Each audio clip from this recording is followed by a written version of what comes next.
한시 자유로운 여행 35번째 여행을 떠나도록 하겠습니다. 이번에는 계림은 계림인데 계림시에 속해 있는데 남쪽으로 좀 떨어져서 양삭현이라는 곳을 한번 찾아가 보겠습니다. 그 중에서 그 병년봉이라는 곳을 오늘 한번 가보겠는데요. 오늘 도와주실 분을 소개해 올리겠습니다. 신빈이라고 하는 시인인데 이분은 약 853년에서 957년까지 산 분인데 자는 자문이고 균주 고한 사람입니다. 당나라 5대 때 시인인데 생존 연대가 확실치는 않습니다. 그래서 대개 당나라 선종 대중 7년에서 후주의 세종 현덕 4년까지 약 90세쯤 살았다고 봅니다. 어려서 매우 외롭고 힘들게 공부했으며 과거에 응시했으나 합격하지도 못했다고 그럽니다. 그런데 건부연간 877년쯤에 남쪽으로 호남성 동정호와 상강 지역을 여행했으며 운양산이라고 하는 산에서 몇 년간 은둔하기도 했습니다. 또 영표 지역, 즉 오령이라고 하는데 오령은 어디를 말하냐 하면 강서성, 호남성과 광동성, 그 다음에 광서성의 변경 쪽에 동북과 서남으로 쭉 뻗어 있는 산맥, 그 길을 오령이라고 그러는데 그 이남지대인 지금의 광동성과 광서성 지역을 약 20년간 여행을 했다고 그래요. 그러니까 여행을 굉장히 좋아하는 분이었던 것 같습니다. 나중에 오중, 지금의 그 강소성 소주시 남부 쪽으로 돌아와서 승려인 허중, 또 제기 등과 더불어서 시의 벗이 되었다고 합니다. 남당의 이승이 그의 시를 매우 좋아해서 비서랑이라고 하는 벼슬을 주었으나 얼마 되지 않아 산속으로 들어갔다고 그러죠. 이때가 80세 전후였다고 합니다.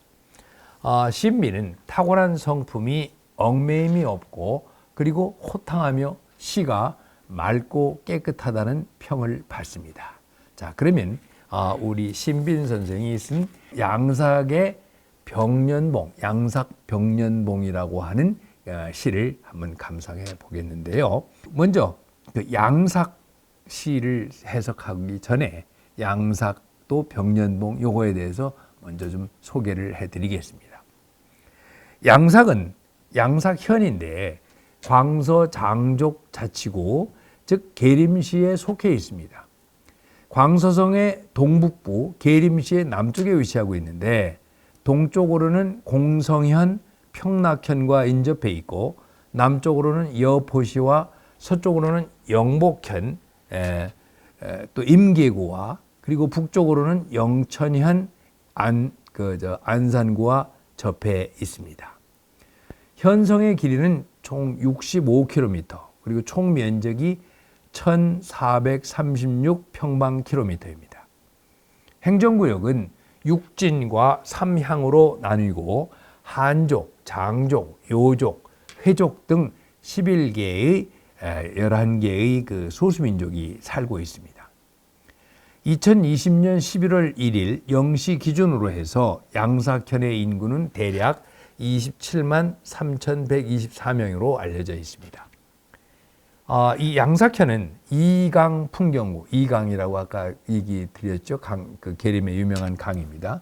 그리고 병년봉 산수원, 취룡담, 그리고 호접천은 그 이제 나비와 같이 생긴 샘을 말하고 유삼저 수상공원, 그리고 감산사 등의 주요 명승지가 있습니다. 근데 그 중에서 양삭현에서 병년봉이라는, 그러니까 이런 말이 있다고 그랬죠. 계림의 산수가 천하의 제일이다. 근데 그 중에서 양삭의 산수는 또 계림에서 으뜸이다. 그런데 계림에서 병년봉이라는 곳이 또 양삭에서 으뜸이다. 이런 얘기가 있어요. 그럼 병년봉은 어떤 것이냐 하면은 명나라 가정년간, 그러니까 1567년에서 1572년에 공희포정사라고 하는 벼슬을 했던 홍주라고 하는 분이 이 봉우리 동쪽 깃을 그 물 가까운 곳에다가 병년봉이라고 하는 글씨를 남겼다고 그래요. 세 글자를. 그래서 이후로 이제 이 산봉우리를 산을 병년봉이다. 풀을 벽자에 연꽃 연자 쓰죠. 그렇게 부르게 되었는데 이 병년봉은 산의 모습이 산봉우리 모습이 마치 연꽃이 이렇게 연꽃봉우리가 막 피어나려고 하는 그런 모습을 닮았다고 해서 붙여진 이름이라고 합니다. 원래는 감산이었는데 또 산 북쪽에 진시성을 가진 사람들이 살고 있다고 그래서 진가산이라고도 불렀고 별칭으로는 수양산 또 이산이라고도 불렀다고 합니다. 자, 그러면 그 신빈의 양삭 병년봉에 관한 시를 한번 쭉 읽어보고 해석하도록 하겠습니다. 도잠 팽택 우주류요 반악하양 일현화라 양처쟁여 양삭호러니 병년봉리 주인가 일세라.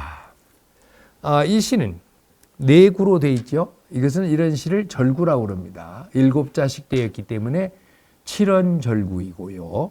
7원절구에서는 1, 2, 4 그러니까 1, 2, 4를 운을 맞춰요. 1, 2, 4 첫 번째, 두 번째, 네 번째 마지막 구 글자를 운을 맞추는데 첫 번째 구는 안 맞출 수도 있습니다. 그래서 여기서는 두 번째, 네 번째의 마지막 구인 화와 가가 아분이 되는 겁니다. 화자 이게 상평성의 마, 삼마자 마운입니다. 마의 자, 그러면 하나씩 한 해석을 해보도록 하죠.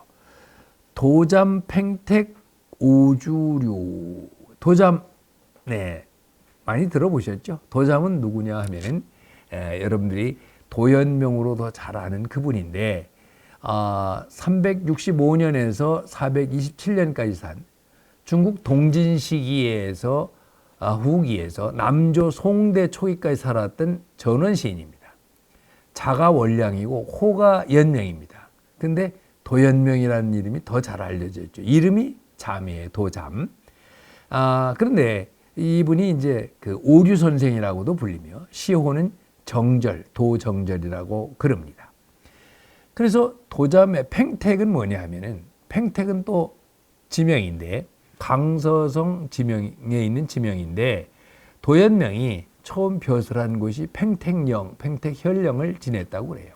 그래서 도연명이 이제 유명해졌기 때문에 팽택, 도팽택 그러면 바로 도연명의 별칭, 도잠의 별칭으로도 쓰이기도 합니다. 여기서 해석을 하면 도잠 팽택 오주류 도연명이 팽택 살던 팽택 지역에는 5그루의 버드나무가 심어져 있었고 그 다음에 두 번째 구 보세요. 반악 가양 일현화라. 반악이라는 사람에 대해서 또 설명을 드려야겠죠. 반악은 도연명보다 더 앞선 시대 사람입니다. 247년에서 300년까지 산 사람인데 중국의 서진시대, 진나라의 초기입니다. 서진시대에 시인 겸 문인으로서 자가 안인입니다. 어렸을 때부터 신동이라는 말을 많이 들었고 특히 문학적 재능이 뛰어났다고 합니다. 근데 이분은 또 아주 잘생겼나 봐요. 전국시대 초나라의 그 송옥이라는 구론의 제자 송옥이 아주 미남으로 유명한데 그 송옥과 함께 미남의 대명사로 불리기도 합니다. 물론 그 뒤에 당나라 만당 시기에 그 두목이라는 분도 굉장히 또 미남으로 유명한데 이 반악이 그 밖에 나가면 사람들이 특히 여인들이 막 그 와서 그거 보고 싶어서 막 난리가 났다고 그래요. 그리고 옛날 풍습에 여인들이 남자가 그 좋아하는 사람이 이게 남자가 있을 때는 구애하기 위해서 과일 같은 거를 던졌다고 그래요. 던져줬다고. 근데 척과 영거라는 성어가 있어요. 척은 던질 척자죠. 과일을 던졌는데 수레에 가득 찼다. 이 얘기는 뭐냐면 이 반악이 수레를 타고서 딱 나가면 막 과일이 여기저기서 날라와서 금세 수레에 가득 찼답니다. 그만큼 아마 미나 잘생겼던 모양이에요. 그 성어가 이 반악으로 인해서 반악으로 인해 생겨났다는 일화도 있습니다. 하양현의 현령을 지냈으며 300년에는 팔왕의 난 때 손수라는 사람의 모함으로 체포되어서 살해가 되었습니다. 근데 이제 평소에 잘해야 될 것 같아요. 손수가 이 사람이 그 반악이 자기 아버지가 그 안위성인 거리 태수를 할 때 그 아랫사람이었어요. 하급 관리. 근데 이 성격은 좀 약간 이렇게 원만하지 못했던가 봐요. 막 좀 화도 잘 내고 발길로 걷어차기도 하고 그랬다고 그래요. 근데 나중에 이 팔왕의 난 때 손수라는 사람이 자기 밑에 있던 사람이 굉장히 중요한 직책에 가 있었던 거예요. 그러니까 그게 원한을 사가지고 이 그 반악을 모함해서 죽게 됩니다. 그래서 언제 우리가 어디서 무엇이 될까 모르니까 사람에게 너무 모질게 하면은 안 될 거라는 생각이 듭니다. 하여간 이때 그의 나이가 54세였다고 그럽니다. 자, 그러면 세 번째 구에서는 양처쟁여 양사코, 앞 두 구에서 이제 그 옛날 그 두 사람의 유명한 사람의 그 얘기를 들어가지고 얘기를 했고, 세 번째에서는 양처, 이 양처는 도연명이 살던 곳, 그 버드나무 심어져 있는 그 팽택 지역과 또 하나는 반악이 살던 하양이 온 성이 꽃으로 되어 있다는 그 두 곳이 서로 다투는데 뭐를 다투냐면 양삭과 같이 좋기를 다툰다. 이 얘기는 의역을 하면은 양삭만큼 좋기를 다투지만 사실은 두 곳이 비록 매우 아름답지만 양삭만은 못하다. 이런 얘기예요. 그러니까 그리고 이제 마지막 그 구절에서는 이렇게 얘기합니다. 그 왜 그러냐? 병년봉리 주인가라. 병년봉 안에는 소그리자죠. 주, 산다, 인가.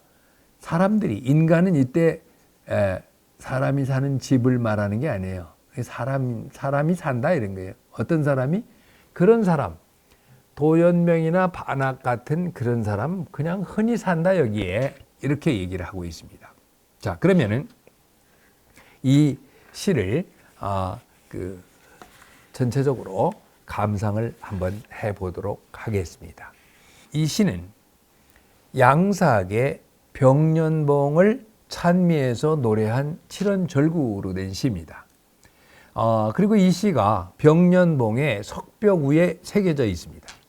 그래서 옛날부터 계림의 산수는 천하의 으뜸이요. 계림 산수 갑천하요.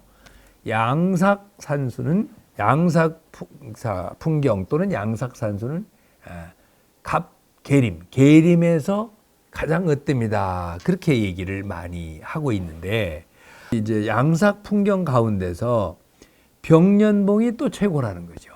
그러니까 결국 천하에서 계림이 최고이고 계림에서 양삭이 최고이고 양삭에서 풍경 중에서는 이 병년봉이 최고라고 얘기를 하는 것입니다. 그 양삭은 그 앞에도 소개해 드렸지만 계림의 동남방 15km 정도 지역에 있는데 숲과 나무가 울창하고 그 냇물이 종행으로 흐르고 있어. 산봉우리가 첩첩이 겹쳐 있어요. 그래서 풍경이 아주 천하제일이라고 합니다.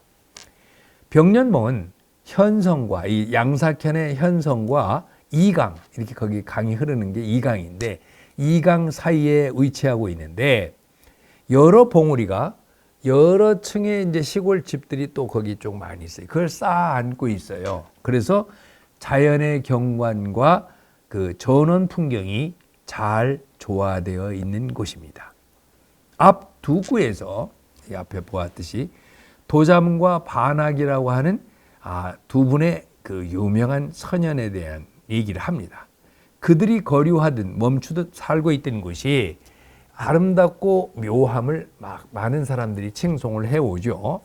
그래서 첫 번째가 이제 동진의 대표적인 시인이었던 도잠, 즉 도연명은 일찍이 그 팽택현령을 지내고 나서 자기 집 옆에 5그루의 버드나무를 심어 놓습니다. 그리고는 오류선생이라고 자기를 칭해요. 그래서 여러분들 고문진보에 보면 오류선생전이라고 하는 그런 글이 또 유명한 명문이 있습니다. 그리고 반학은 누구냐 하면 반학은 서진시대의 도연명보다 조금 앞선 시대죠. 저명한 시인인데 일찍이 하양현령을 지냈어요. 근데 이 사람은 온 현 안에다가 복숭아와 능금을 심게 합니다. 그래서 일현화라는 말이 있어요. 일현화라는 건 이때 일은 하나의 현이 아니라 온 현에 다 꽃이다. 그래서 그 온 고을이 현 전체가 꽃이다라는 말입니다. 그래서 전자는 5그루의 버드나무라는 전원 풍경을 가지고 스스로 감상했다면 후자 반학은 온 고을이 꽃이라는 자연경치로 이제 스스로 자득했던 것이죠. 그런데 세 번째 구에서는 필법을 일전하여 본 주제로 들어가서 양삭을 두드러지게 표현하고 있습니다. 그러니까 양삭은 앞에 두 곳의 우수한 점을 다 갖추고 있을 뿐만 아니라 또한 그것들을 넘어서 이르지 않는 것이 없다. 두 곳이 매우 훌륭하다, 아름답다. 그렇지만 양삭보다 더 뛰어나지는 못하다라고 얘기를 하는 것이죠. 그리고 이제 마지막 구는 자연스럽게 이루어진 문장인데 도연명과 반학 같은 빼어난 그런 사람들이 병년봉에는 흔하게 살고 있다. 이렇게 얘기한 거죠. 그건 뭐예요? 양삭이 그만큼 아름다운 선경, 신선이 사는 경치라는 것을 말하면서 그렇게 해서 말하지 않으면서도 잘 드러내는 거예요. 그러니까 도연명이 있던 곳, 반학이 있던 곳 훌륭하지만 그런 사람들을 여기 흔하다. 여기 경치는 그만큼 빼어나다라는 것을 얘기하는 겁니다. 그래서 시 전체가 평담해서 마치 얘기하는 것 같아요. 하지만 전고를 인용해서 그 옛날의 그 어떤 역사적인 전고를 인용해서 시의를 두드러지게 하는 수법을 쓰고 있습니다. 함축된 내용을 더욱 풍부하게 해주는데 그래서 시의 맛을 배가시키고 있는 것이죠. 이 시를 통해서 독자는 작자가 양삭 병년봉에 대한 사랑과 동경 이런 것을 우리가 느낄 수 있어요. 또한 마치 자신이 양삭 병년봉의 아름다운 경치 속에 있는 것처럼 착각하게 되는 것이지요.